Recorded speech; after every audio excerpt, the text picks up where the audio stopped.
तैँले होमवर्क किन गरिनस्? बिमारी भएर। ल्या, आज त बिरामी छैनस् नि। तिमीले होमवर्क किन गरिनौ?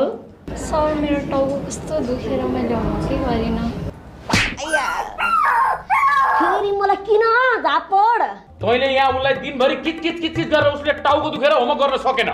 यो सब तेरो कारणले हो। तिमीले होमवर्क किन गरिनौ? स्कुटरमा तेल सकिएर घर पुग्न ढिला भयो, त्यही भएर किन बार मलाई थप्पड? यिनको स्कुटरको तेल सक्यो, तेरो बाइक थियो, तैँले उनलाई स्कुटरमा घर पुर्याइदिन सक्दैन थिइस्? गधा। अनि तिमीले चाहिँ होमवर्क किन नगरेको नानी?